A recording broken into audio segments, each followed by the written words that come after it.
नमस्कार, आपके साथ मैं हूं विवेक शर्मा और आप देख रहे हैं उत्तर बंगाल एवं सिक्किम का leading news channel SK live. आज के दिनों के समाचार के प्रस्तुत करता है जैविक राज्य सिक्किम को अनुपम उपहार संजीवनी विश्वकै संजीवनी फसल को सुरक्षा कवच किसानों को निम्ति वरदान।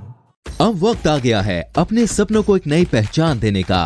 वेबल computer training centre, opposite Siliguri college, gate number 2, college Para, Siliguri. टीना का घर बनाने का टोटल समाधान, बाजार भाव से हमारे यहाँ किफायती दाम। International furniture, unbeatable price. Visit a royal store today. घर के फर्श की चमक को रखिए बरकरार जीप्स निमोल नीम हर्बल के साथ। Looking for an opportunity to work in Japan? That is where we come in. At Vida School of Languages, VSL in association with HNA, Arms Incorporation, Japan. क्या आपके कपड़ों का बिजनेस है और आप दुकान में भीड़ भाड़ से बहुत परेशान हैं? बस डाउनलोड करें और होलसेल में कपड़ों की शॉपिंग करें A से Z तक। टीएमसी ने जारी की 291 उम्मीदवारों की लिस्ट। ममता बनर्जी नंदीग्राम से लड़ेंगी चुनाव। तृणमूल कांग्रेस ने पश्चिम बंगाल चुनाव के लिए अपने उम्मीदवारों का ऐलान कर दिया है। बता दें, टीएमसी ने 291 सीटों पर अपनी प्रत्याशियों का ऐलान किया है। गोरखा जनमुक्ति मोर्चा को इस बार 3 सीटें दी गई है। इस बार ममता बनर्जी नंदीग्राम से चुनाव लड़ेंगी। बताया जा रहा है कि ममता बनर्जी 10 मार्च को नामांकन करेंगी। टीएमसी ने इस बार 50 महिला नेताओं को टिकट दिया है, साथ ही 42 मुस्लिम उम्मीदवारों को टिकट दिया है। वहीं अमित मित्रा इस बार चुनाव नहीं लड़ेंगे। वहीं भवानीपुर से शोभन देव चुनावी मैदान में होंगे, साथ ही शिवपुर से मनोज तिवारी चुनाव लड़ेंगे। बता दें कि इस बार बीजेपी टीएमसी में कड़ी टक्कर देखी जा रही है। उम्मीदवारों के ऐलान से पहले कल टीएमसी में रणनीति को लेकर मैराथन बैठक की गई, जिसमें ममता सरकार ने 10 सालों के काम विवाद खत्म करने और लोकसभा में अच्छा प्रदर्शन नहीं करने वाले इलाकों में जनसंपर्क बढ़ाने पर जोर देने को कहा गया। ममता बनर्जी नंदीग्राम से गुरुवार महाशिवरात्रि के दिन नामांकन भर सकती है, जिसे हिंदू विरोधी छवि के आरोपों के जवाब के तौर पर देखा जा रहा है। पहले चरण में पश्चिम बंगाल में 294 सीट में से 30 सीटों पर 27 मार्च को वोट डाले जाएंगे। वहीं दूसरे चरण में 30 सीटों पर 1 अप्रैल को, तीसरे चरण में 31 सीटों पर 6 अप्रैल को, चौथे चरण में 44 सीटों पर 10 अप्रैल को, पांचवें चरण में 45 सीटों पर 17 अप्रैल को, छठे चरण में 43 सीटों पर 22 अप्रैल को, सातवें चरण में 36 सीटों पर 26 अप्रैल को और आठवें चरण में 35 सीटों पर 29 अप्रैल को वोट डाले जाएंगे। नतीजों की घोषणा 2 मई को होगी। देवग्राम फुलबाड़ी गौतम देव, माल बुलुचिकबाड़ी, শিলিগুড়ি প্রফেসর ওম প্রকাশ মিশ্র, কালিম্পং দার্জিলিং কার্শিয়াং বন্ধুদের জন্য মাটিগাড়া নকশালবাড়ি ক্যাপ্টেন নলিনী রঞ্জন রয়। सिलीगुड़ी से ओम प्रकाश मिश्रा, डाबग्राम फुलबाड़ी से गौतम देव और माटीगाड़ा नक्सलबाड़ी से कैप्टन नलिनी रंजन रॉय बने तृणमूल कांग्रेस के उम्मीदवार। तृणमूल कांग्रेस ने 2021 के विधानसभा चुनाव के लिए उम्मीदवारों की सूची जारी कर दी है। सिलीगुड़ी विधानसभा में तृणमूल कांग्रेस के उम्मीदवार के रूप में ओम प्रकाश मिश्रा, डाबग्राम फुलबाड़ी विधानसभा क्षेत्र में गौतम देव और माटीगाड़ा नक्सलबाड़ी में कैप्टन नलिनी रंजन रॉय को तृणमूल कांग्रेस उम्मीदवार के रूप में घोषित किया गया है। इस बीच लगातार टीएमसी अपने चुनाव प्रचार अभियान को और तेज करने में जुट गई है। इस बीच डाबग्राम फुलबाड़ी विधानसभा क्षेत्र के उम्मीदवार के रूप में गौतम देव को तीसरी बार चुना गया है। उन्होंने कहा कि उनकी जीत पूरी तरह से लोगों पर निर्भर है। वे 2 महीनों से लगातार अभियान चला रहे हैं। उनकी उम्मीदवारिता की घोषणा के बाद ही उनके निजी वास स्थान पर उनके समर्थकों के द्वारा बधाई देने का सिलसिला लगातार जारी रहा। इस बीच उन्होंने एक बार फिर से पश्चिम बंगाल में तृणमूल कांग्रेस की सरकार बनने का दावा करते हुए फिर से तृणमूल कांग्रेस के सुप्रीमो तथा वर्तमान की मुख्यमंत्री ममता बनर्जी को मुख्यमंत्री के पद पर पहुंचाकर लोगों की सेवा का अवसर देने का लोगों से ओम प्रकाश मिश्र, देखुन ओम प्रकाश मिश्र যাদবপুর ইউনিভার্সিটির উনি ডিন। নর্থ বেঙ্গলের ওনার বাড়ি বালুরঘাট। উনি নর্থ বেঙ্গল ইউনিভার্সিটিতে ছিলেন। নর্থ বেঙ্গল ইউনিভার্সিটিতে জিএস আমরা সাধারণত সেকেন্ড ইয়ারে জিএস কন্টেস্ট করাই, সমস্ত স্টুডেন্টরা ভোট দেয়। আমি 5th ইয়ারেই তাকে জিএসে দাঁড় করিয়েছিলাম এই কারণে যে ও পলিটিক্যাল সায়েন্সে ফার্স্ট ক্লাস ফার্স্ট ছিল, মাত্র 12 ভোটে হেরেছিল। পরবর্তীকালে বেটার স্কোপ পেয়ে জেএনইউতে উনি চলে যান। উনি কিন্তু আমাদের এই আবহাওয়ার মধ্যেই থাকেন, প্রচুর নর্থ বেঙ্গল ইউনিভার্সিটিতে আসেন বিভিন্ন সেমিনারে যোগ দিতে। Very familiar figure. এইভাবে দেখাটা উচিত না। জলপাইগুড়ির মতো ট্র্যাডিশনাল শহরে কিন্তু দুবার সুখবিলাস বর্মা ক্যান্ডিডেট ছিল কংগ্রেসে, তার মানে কি জলপাইগুড়িতে কংগ্রেস ক্যান্ডিডেট পায়নি? अग्निअस्त्र के साथ कुख्यात बदमाश गिरफ्तार। एनजीपी थाने की पुलिस ने अग्निअस्त्र के साथ 2 कुख्यात बदमाशों को गिरफ्तार किया है। पुलिस सूत्रों के अनुसार खुफिया जानकारी के आधार पर बृहस्पतिवार देर रात फुलबाड़ी इलाके में अभियान चलाकर हथियारों के साथ दोनों को गिरफ्तार किया गया। आरोपियों के नाम अमिताभ सिंह व फरोज खान है। दोनों के खिलाफ छिनताई समेत विभिन्न असामाजिक घटनाओं में लिप्त रहने का आरोप है। पुलिस को पिछले कई दिनों से इन दोनों की तलाश थी। आखिरकार बृहस्पतिवार रात फुलबाड़ी इलाके में अभियान चलाकर पुलिस ने दोनों को धर दबोच लिया। उनके पास से एक देसी पिस्तौल व 2 राउंड जिंदा कारतूस बरामद किया गया है। पुलिस ने बताया कि अग्निअस्त्र बिहार से लाया गया था। पुलिस ने बताया दोनों को आज अदालत में पेश किया गया। इसके साथ ही पुलिस आरोपियों से पूछताछ कर इस बात का पता लगा रही है कि किस मकसद से इन हथियारों को यहां पर लाया गया। पाशंग लामा कालचिनी से तृणमूल कांग्रेस उम्मीदवार घोषित, समर्थकों में खुशी। तृणमूल कांग्रेस के अलीपुरद्वार जिले के कोऑर्डिनेटर पाशंग लामा को कोलकाता में तृणमूल सुप्रीमो ममता बनर्जी ने राज्य की 291 विधानसभा सीटों के लिए टीएमसी उम्मीदवार के रूप में घोषित की है। ममता बनर्जी ने अलीपुरद्वार विधानसभा केंद्र से कालचिनी ट्रॉली लाइन निवासी पाशंग लामा को अपना उम्मीदवार घोषित किया है। पाशंग लामा के कालचिनी विधानसभा सीट से तृणमूल कांग्रेस के उम्मीदवार घोषित होते ही कालचिनी में उनके समर्थकों में उत्साह का माहौल देखा गया। उनके समर्थकों के द्वारा एक रैली भी निकाली। सीबीएसई ने 10वीं और 12वीं बोर्ड परीक्षाओं की तारीखों में किया बदलाव। केंद्रीय माध्यमिक शिक्षा बोर्ड सीबीएसई ने 10वीं और 12वीं की बोर्ड परीक्षाओं की डेटशीट में बदलाव किया है। बोर्ड ने नई तारीखों की जानकारी अपनी वेबसाइट पर अपलोड कर दी है। सीबीएसई की 10वीं और 12वीं की बोर्ड परीक्षाएं 4 मई से 1 जून के बीच आयोजित की जाएंगी। नई डेटशीट में कई बदलाव किया गया है। 12वीं के फिजिक्स और अप्लाइड फिजिक्स जैसे एग्जाम जो पहले 13 मई को होने थे अब 8 जून को आयोजित किए जाएंगे। 10वीं के भी कई विषय की परीक्षा की तारीखों में बदलाव हुआ है। 10वीं की गणित की परीक्षा जो पहले 21 मई को होने वाली थी अब उसे आगे बढ़ाकर 2 जून कर दिया गया है। नई डेटशीट के मुताबिक 12वीं गणित का एग्जाम जो पहले 1 जून को होने वाली थी अब वो 31 मई को होगी। 10वीं के छात्र अब 21 मई को साइंस की परीक्षा देंगे, जबकि पहले दिन गणित की परीक्षा होनी थी। अब गणित की परीक्षा 2 जून को होगी। आपको बता दें कि इस बार बोर्ड परीक्षाएं 4 मई से शुरू होगी और 7 जून को 10वीं की परीक्षाएं खत्म होगी, जबकि 12वीं की परीक्षाएं 14 जून को खत्म होगी, जबकि पहले 12वीं की परीक्षा 11 जून को खत्म होने वाली थी। लेते छोटा सा ब्रेक, फिर मिलेंगे ब्रेक के बाद। अब वक्त आ गया है अपने सपनों को एक नई पहचान देने का। वेबल कंप्यूटर ट्रेनिंग सेंटर आपके लिए लेके आए हैं डिप्लोमा एंड कोर्सेज जैसे English speaking course, software application, financial accounting, Tally, Java, HTML, DTP, C++, Python जैसे बहुत से कोर्सेज एंड डिप्लोमा। और आपको मिलेगा hologram sealed certificate government of West Bengal undertaking जो आपके हर सपने को देगा एक नई उड़ान। Webel computer training centre, opposite Siliguri college, gate number 2, college Para, Siliguri. घर के फर्श की चमक को रखिए बरकरार जीप्स निमोल नीम हर्बल के साथ, क्योंकि निमोल हर्बल नीम घर को साफ ही नहीं रखता बल्कि 99.9% जर्म्स और बैक्टीरिया का जड़ से सफाया भी करता है। घर को स्वच्छ बनाइए, आप भी अपनाइए जीप्स निमोल। Wallpapers done. अब फैन स्टाइलिश और हाईटेक होना चाहिए। फैन तेज चले पर मीटर नहीं। सूर्या फैंस चाहिए आपको। Surya fans, stylish, dust free और हाई टेक। चली हवा सूर्या की। माउन्ट कनिफर स्वीट्स एन्ड स्पाले अब बिहे बटुल पार्टी वा कुनै उत्सव मनाउन परे दरबार बैंक्वेट हल अनि बोट रुमको व्यवस्था गरिदिएको छ।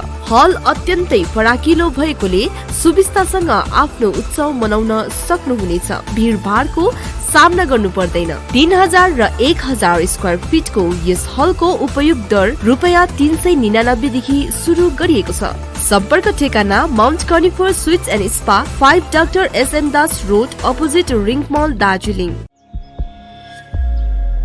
Are you dreaming to wake up under the calming Turkish skies? Make it a reality and bring home the Turkish collection from Royal Oak. Just a click away.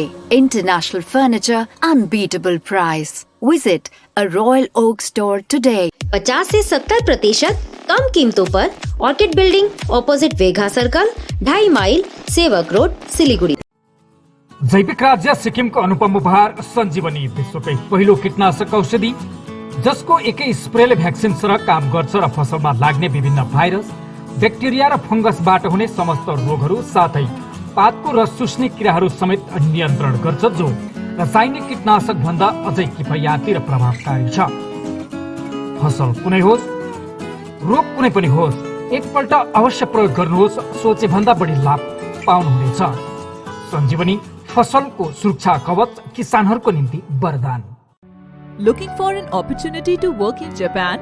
We have exciting employment opportunities, especially in industries like nursing, caregiver, manufacturing and construction. Advantages of working in Japan: better pay packages, better quality of life, better employee welfare and protection, high professionalism and work ethics, respect and dignity of labor, learning the best technology in the world. That is where we come in at Veda School of Languages, VSL, in association with HNA Arms Incorporation, Japan. Call us at 9911 546021. क्या आपके कपड़ों का business है और आप दुकान में भीड़ भाड़ से बहुत परेशान हैं और सामान लाने का समय नहीं है? तो समझो आपकी टेंशन खत्म। अब डाउनलोड करें A से Z तक ऐप, इंडिया का अपना होलसेल शॉपिंग ऐप। बस डाउनलोड करें और होलसेल में कपड़ों की शॉपिंग करें A से Z तक। टीना का घर बनाने का टोटल समाधान, बाजार भाव से हमारे यहाँ किफायती दाम। घर, दुकान, मकान, गोदाम बनाने के लिए टीना, प्रोफाइल सीट, रंगीन टीना, पाइप आदि सामान की नई दुकान टीना लगाने के लिए मिस्त्री भी हमारे यहाँ है उपलब्ध। Mahavir steel, 3rd mile Vega mall के सामने, Chowdhury compound. Contact number 9709 970981। S K live ही बेस्ट ऑप्शन है। एसके लाइव का इस क्षेत्र में 24 घंटा टेलीविजन, एंड्रॉइड ऐप और वेबसाइट पर प्रसारण होता है। सोशल मीडिया पर भी हम उपलब्ध हैं। हमारी व्यूवरशिप 9 लाख से अधिक है। सिक्किम, हैथवे और NXT डिजिटल पर, दार्जिलिंग और कालिम्पोंग में दोनों हैथवे और CCN सेटअप बॉक्स पर, क्लामपुर से लेके मैनागुड़ी हैथवे पर, सिटी केबल पर सिलीगुड़ी और आसपास, नक्सलबाड़ी से पानी टंकी तक NXT डिजिटल में। तो सोचिए नहीं, कॉल करें 7908554308। ब्रेक के बाद आपका फिर से स्वागत है। बढ़ते हैं खबरों की तरफ। 3 अग्नेस्त्र व कारतूस के साथ 2 गिरफ्तार। विधानसभा चुनाव से पहले पश्चिम बंगाल के विभिन्न इलाकों में, खासकर उत्तर बंगाल के विभिन्न जिलों में हथियारों की बरामदगी का सिलसिला लगातार जारी है। इसी क्रम में कोच बिहार के माथाभंगा से 3 अग्नेस्त्र के साथ 2 लोगों को गिरफ्तार किया गया। माथाभंगा एवं सीतलकुची थाने की पुलिस ने संयुक्त अभियान चलाकर इन बदमाशों को हथियारों के साथ गिरफ्तार किया। माथाभंगा के अतिरिक्त पुलिस अधीक्षक सिद्धार्थ दोरजे ने शुक्रवार को संवाददाता सम्मेलन कर यह जानकारी दी। माथाभंगा थाने के आईसी विश्व श्रेय सरकार एवं सीतलकुची थाने के ओसी काजल सरकार भी यह मौजूद थे। पत्रकार सम्मेलन में अतिरिक्त पुलिस अधीक्षक सिद्धार्थ दोरजे ने बताया कि कल शाम व रात के समय विशेष अभियान चलाकर पुलिस ने माथाभंगा के छोटा केशरी इलाके से विपिन बर्मन एवं माथाभंगा जोर पाती ग्राम पंचायत इलाके के महबूल अली खंडकर को हथियारों के साथ गिरफ्तार किया गया। विपिन बर्मन के पास एक 1 शटर अग्नेस्त्र व 1 राउंड कारतूस बरामद किया गया, जबकि महबूल अली खंडकार के पास 2 अग्नेस्त्र एवं 19 राउंड कारतूस बरामद किया गया। गौरतलब है कि कल रात ही नयाहाट इलाके में पुलिस ने 12 ताजा बम बरामद किया था। एएसपी सिद्धार्थ दोरजी ने बताया कि हथियार बरामदगी मामले में और कौन कौन जुड़ा है, इसकी तलाश पुलिस कर रही है। साथ ही पुलिस यह पता लगा रही है कि इतने बड़े पैमाने पर यह हथियार कहां से लाए गए थे और इनका आगे मकसद क्या था। उन्होंने बताया कि आरोपियों के खिलाफ आर्म्स एक्ट के तहत मामला दर्ज कर कार्रवाई शुरू कर दी गई है।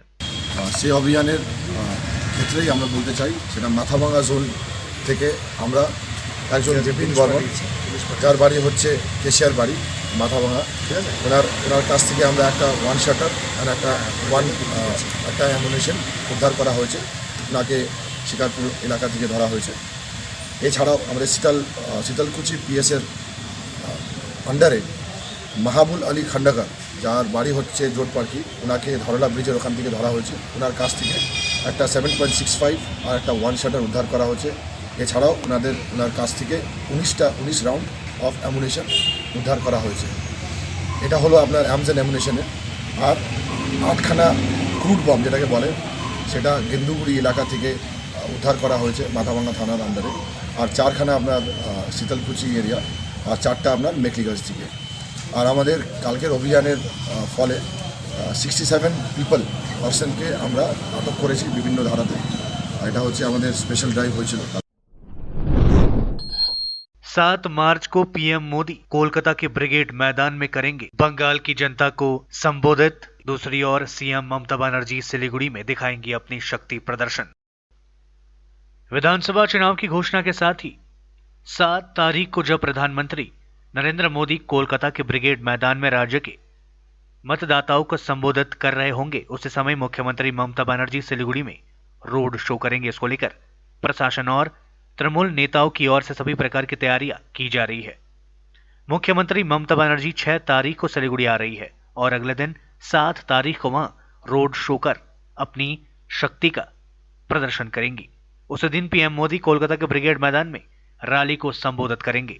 सीएम के आगमन को देखते हुए सुरक्षा के कड़े इंतजाम किए जा रहे हैं। शहर के विभिन्न स्थानों पर नाका चेकिंग की जा रही है। होटलों और रेस्टोरेंट में भी चेकिंग प्रारंभ कर दी गई है। लोकसभा चुनाव में उत्तर बंगाल में तृणमूल कांग्रेस का प्रदर्शन काफी खराब रहा। 8 सीटों में से 7 सीटों पर भाजपा ने कब्जा किया था। इस बात को ध्यान में रखकर विधानसभा चुनाव में टीएमसी उत्तर बंगाल पर पूरा जोर लगा रही है। इस बीच पीएम मोदी की ब्रिगेड रैली को सफल बनाने के लिए भाजपा की उत्तर बंगाल इकाई के नेताओं ने पार्टी नेताओं को डोर टू डोर कैंपेन करने का निर्देश दिया है। पार्टी के कार्यकर्ता घर घर जाकर मोदी की ब्रिगेड सभा में शामिल होने के लिए प्रचार कर रहे हैं। पार्टी नेताओं ने कहा कि इस रैली में 10 लाख से अधिक लोगों को शामिल करने का लक्ष्य रखा गया है। हिंदू जागरण मंच के द्वारा रक्तदान शिविर का आयोजन। हिंदू जागरण मंच की ओर से शुक्रवार को रक्तदान शिविर का आयोजन किया गया। हिंदू जागरण मंच जलपाईगुड़ी नगर कमेटी की ओर से आज शहर के बाबूपाड़ा स्थित सुभाष भवन में रक्तदान शिविर का आयोजन किया गया। जिला संचालक नारायण शाह ने द्वीप जलाकर रक्तदान शिविर का आयोजन किया। इस अवसर पर सामाजिक समरसता उत्तर बंगाल प्रांत के संगठन मंत्री दिलीप भगत, जलपाईगुड़ी जिला विश्व हिंदू परिषद के सचिव कृष्णन गुहा, पांचाली देव, शिकदर नाग समेत अन्य पदाधिकारी मौजूद थे। जलपाईगुड़ी सदर अस्पताल के चिकित्सक संजीता बैनर्जी समेत 4 डॉक्टरों ने रक्तदान शिविर का संचालन किया है। रक्तदान शिविर में काफी संख्या में लोगों ने हिस्सा लिया। आयोजक संस्था के सदस्यों ने बताया कि जलपाईगुड़ी सदर अस्पताल समेत विभिन्न स्वास्थ्य केंद्रों में रक्त की भारी किल्लत को देखते हुए संगठन की ओर से रक्तदान शिविर का आयोजन किया गया। मंचेर उद्योगे एक रक्तदान शिविर आयोजन करा হয়েছে। মূলত আজ আমার মায়ের ৪র্থ মৃত্যুবার্ষিকী এবং আমার মা 84, 85, 86 3 বছর ভীষণ অসুস্থ ছিলেন এবং সেই সময় আমরা সমাজের থেকে অন্তত 60 থেকে 70 বোতল রক্ত পেয়েছিলাম। তাই আজ আমার মনে হয়েছে যদি আমাদের সংগঠনের মাধ্যমে আমরা কিছুটা হলেও সমাজে দিতে পারি, কারণ রক্তের ভীষণ ক্রাইসিস হয় এক এক সময়, আমরা খুঁজতে গিয়ে নিজেরাই দেখি যে পাই না। তাই আমাদের আজকে সংগঠনের সকলের সাথে সকলের সাহায্যে আমরা আজ এই আয়োজনটুকু ছোট্ট আয়োজনটুকু করতে পেরেছি। এবার রক্তদান শিবিরটা আমাদের প্রথম সংগঠনে এবং আর আমি আরেকটু উল্লেখ করতে চাই, আমার শ্বশুরমশাই মৃত্যুদিন ছিল 15ই ফেব্রুয়ারি। উনি একজন স্বাধীনতা সংগ্রামী ছিলেন এবং সেলুলার জেলে 7 বছর উনি বন্দী ছিলেন। नाबालिग गृहवधू की फांसी लगाकर हत्या, आरोपी ससुराल वाले फरार। पश्चिम बंगाल के उत्तर दिनाजपुर जिले में एक ससुराल वालों पर नाबालिग गृहवधू की फांसी लगाकर हत्या कर शव को घर में दफनाने के प्रयास करने का सनसनीखेज मामला सामने आया है। उत्तर दिनाजपुर जिले के चोपड़ा थाने के सीतलापुर गांव में इस घटना के बाद भारी तनाव देखा जा रहा है। गृहवधू के परिवार वाले आरोपी पति समेत ससुराल के अन्य सदस्यों के खिलाफ लिखित शिकायत दर्ज कर उनके खिलाफ कड़ी कार्रवाई की मांग कर रहे हैं। घटना के बाद ये सभी आरोपी फरार बताए जा रहे। पुलिस घटना की जांच शुरू कर दी है। जानकारी के अनुसार 2 महीने पहले इस्लामपुर थाना के रामगंज इलुआबाड़ी इलाके के निवासी हासिबुल की नाबालिग बेटी मिली खातून, जो सिर्फ 14 साल की थी, और चोपड़ा थाने के कालीगंज सीतारापुर गांव के निवासी हफीजुद्दीन के बेटे मोहम्मद साखी के बीच प्रेम संबंध स्थापित हुआ। इसके बाद दोनों अपने घर से भाग निकले। 15 दिनों के बाद घर लौटने पर गांव वालों की उपस्थिति में समझौते के आधार पर दोनों की शादी कर दी गई। शादी के दौरान दहेज के रूप में मिली के पिता ने 2.5 लाख रुपए दिए थे। मृतक गृहवधू के चाचा तासरुद्दीन ने बताया कि शादी के 2 महीने बाद ससुराल वालों ने मिली की फांसी लगाकर हत्या कर दी और उसके शव को घर में ही दफनाने की योजना बना रहे थे। इस बीच गृहवधू के परिवार वालों को इसकी भनक लग गई। घर पहुंचकर उसका शव बरामद किया गया। गृहवधू के परिवार वालों की ओर से आरोपी पति समेत ससुराल वालों के खिलाफ थाने में लिखित शिकायत दर्ज कराई गई है। पुलिस ने शव को अपने कब्जे में लेने के बाद पोस्टमार्टम के लिए भेजकर घटना की जांच शुरू कर दी है। মেয়েটার বাড়ি হলো রামগঞ্জ ইলুয়া বাড়ি, আর ও পড়ছিল কালীগঞ্জ শীতলা গাঁও, ওইখানে পড়েছিল। হ্যাঁ, চোপড়া থানার মধ্যে পড়েছিল। কেন পড়েছিল? ওখানে কার বাড়ি? ওখানে ওর শ্বশুর বাড়ি মেয়েটা, ছেলেটা। তারপরে কি হলো? তারপরে ওই আজকে সকালে ফোন লাগাইছে, ফোনটাও তুলছে না এরা, আর প্লাস অন্য গ্রাম থেকে আমাদেরকে ফোন করলো যে একটা মৃত্যু দিও, ওইখানে ফাঁস লাগে মারা গেছে তোমার মেয়ে, তুমি আসো। ওরা আমরা যখন গেলাম কেউ বাড়িতে নাই, এমনি তালা লাগানো আছে, মেয়েটাকে শোলাই দিয়েছে বারান্দার মধ্যে। বাড়ির মানুষ? হ্যাঁ, শ্বশুর বাড়িতে। ওখানকার মানুষ যে কোথায় গেল, ওদের বাড়ির লোকগুলা পালন না। ফোন কড়াকড়ি করতেছি, ফোনটাও তুলেনি না, কেউ নেই, শ্বশুরও নাই, স্বামীও নাই। भारत में तेज हुआ कोरोना टीकाकरण। एक दिन में रिकॉर्ड 10 लाख से ज्यादा लोगों को लगी वैक्सीन। देश में कोरोना वायरस महामारी के खात्मे के लिए टीकाकरण की गति और तेज हो गई है। केंद्रीय स्वास्थ्य मंत्रालय ने बताया कि देश में कोरोना वायरस के 1.80 करोड़ से ज्यादा टीके लगाए जा चुके हैं। बड़ी बात यह है कि कल एक दिन में रिकॉर्ड 10 लाख से ज्यादा टीके लगाए गए। भारत में 16 जनवरी को स्वास्थ्य कर्मियों को टीका लगाए जाने के साथ ही देशव्यापी टीकाकरण अभियान शुरू हुआ था। कल 10,93,954 टीके लगाए गए। इनमें 8,34,141 लाभार्थियों को पहली खुराक दी गई और 2,59,813 स्वास्थ्य कर्मियों और अग्रिम मोर्चे पर तैनात कर्मियों को दूसरी खुराक दी गई। 8,34,141 लाभार्थियों में 60 साल से ज्यादा, 4,93,999 और विभिन्न रोगों से ग्रस्त 45 से 60 साल की उम्र के 75,147 लोग शामिल हैं। कोरोना वायरस के खिलाफ जंग में अग्रिम मोर्चे पर तैनात कर्मियों को टीका लगाने की शुरुआत 2 फरवरी से हुई थी। मार्च में शुरू हुए कोरोना वायरस टीकाकरण के अगले चरण में 60 साल से ज्यादा उम्र के लोगों और विभिन्न बीमारियों से पीड़ित 45 या उससे ज्यादा उम्र के व्यक्तियों को टीका लगाने की शुरुआत हुई। मंत्रालय के मुताबिक बृहस्पतिवार शाम 7 बजे तक जारी आखिरी रिपोर्ट के अनुसार 1,80,11,287 टीके लगाए जा चुके हैं। मंत्रालय ने बताया कि इनमें से 68,38,077 टीके स्वास्थ्य कर्मियों को पहले खुराक के तौर पर लगाए गए, जबकि 30,82,242 टीके दूसरी खुराक के तौर पर लगाए गए। अग्रिम मोर्चे पर तैनात कर्मियों को पहले खुराक के तौर पर 60,22,136 जबकि दूसरी खुराक के तौर पर 54,177 टीके लगाए गए। 60 साल से ज्यादा उम्र के लोगों को 14,95,016 और विभिन्न रोगों से पीड़ित 45 या उससे ज्यादा उम्र के व्यक्तियों को 2,18,939 टीके लगाए गए। आज के लिए बस इतना ही और विस्तृत खबरों के लिए देखते रहिए एसके लाइव। आपका समय आपकी खबर। धन्यवाद।